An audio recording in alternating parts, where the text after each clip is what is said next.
A child that does not have responsibility becomes irresponsible, and everything is worthless to a child that does not understand value.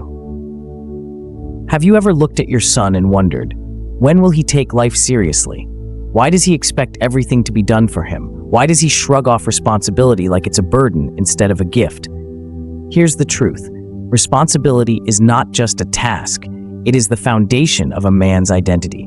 It's how a boy becomes a builder, a protector, a leader. But without it, he remains emotionally immature, mentally passive, and spiritually lost. So in today's teaching, we go deep into one of the greatest assignments of parenting: how to raise a responsible son in an irresponsible world. Let's dive in. Section 1. What is responsibility and why it matters more than obedience? Many parents confuse obedience with responsibility. Obedience says, do this because I said so.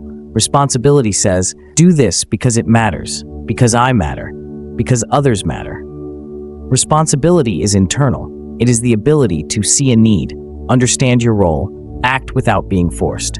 Raising a responsible son means building a man in the making. From a young age, boys who are not taught responsibility blame others for their mistakes, expect handouts instead of earning, fear failure and give up easily, use power without purpose. But when responsibility is nurtured, he becomes reliable, accountable, empathetic, purpose-driven. Section 2. Why many boys resist responsibility.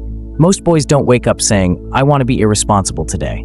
Their resistance is often rooted in 3 things. 1. Overprotection by parents. When parents do everything for a boy, tie his shoes, pack his bag, clean his mess, he learns helplessness. 2. Fear of failure. Boys are often shamed when they make mistakes, so they avoid responsibility to protect their self-esteem. 3. Lack of purpose. When a boy doesn't understand why his actions matter, chores and tasks feel pointless. Section 3. The stages of building responsibility. Responsibility is not given, it is grown. Here's how to raise it like a plant, step by step.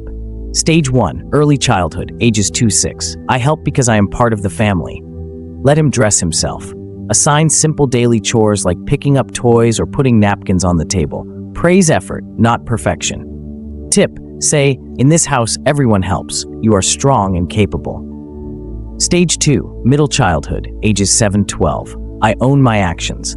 Teach him to take responsibility for mistakes without shaming him. Give him real roles like feeding a pet, folding his clothes, or planning a family snack. Introduce him to money. Let him save, earn, and give. Tip: create a responsibility chart, not for reward but for tracking contribution. Stage 3. Teenage years, ages 13-18. I make decisions, and I face their results. Include him in family decisions, budgeting, planning, or solving sibling issues. Give him a community role, volunteering, mentoring, or working. Encourage journaling or reflections to grow self-awareness. Tip: when he makes a mistake, don't rescue him immediately. Walk beside him as he learns to correct it. Section 4. The role of connection. You don't build a responsible son by controlling him.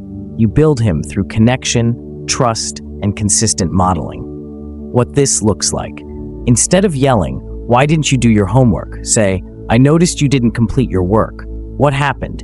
How can I support you to do better?" Instead of punishing him for forgetting, teach him to set reminders or create systems. Instead of criticizing him when he fails, help him reflect. What did you learn? What can you do differently?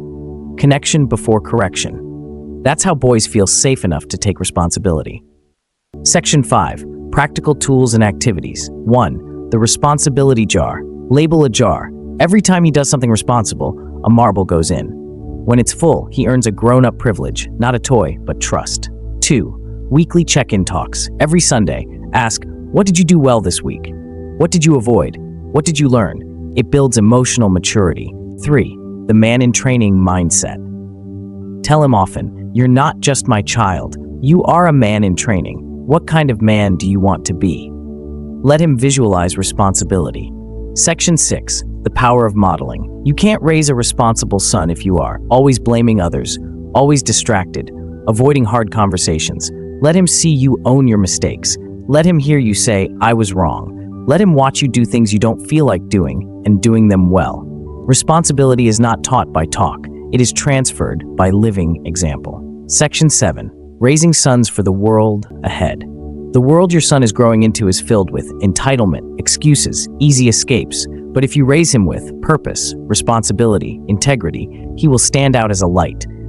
Teach him to work with his hands and think with his head, to solve problems, not cause them, to serve others, not use them. Teach your son that real masculinity is responsibility, not dominance.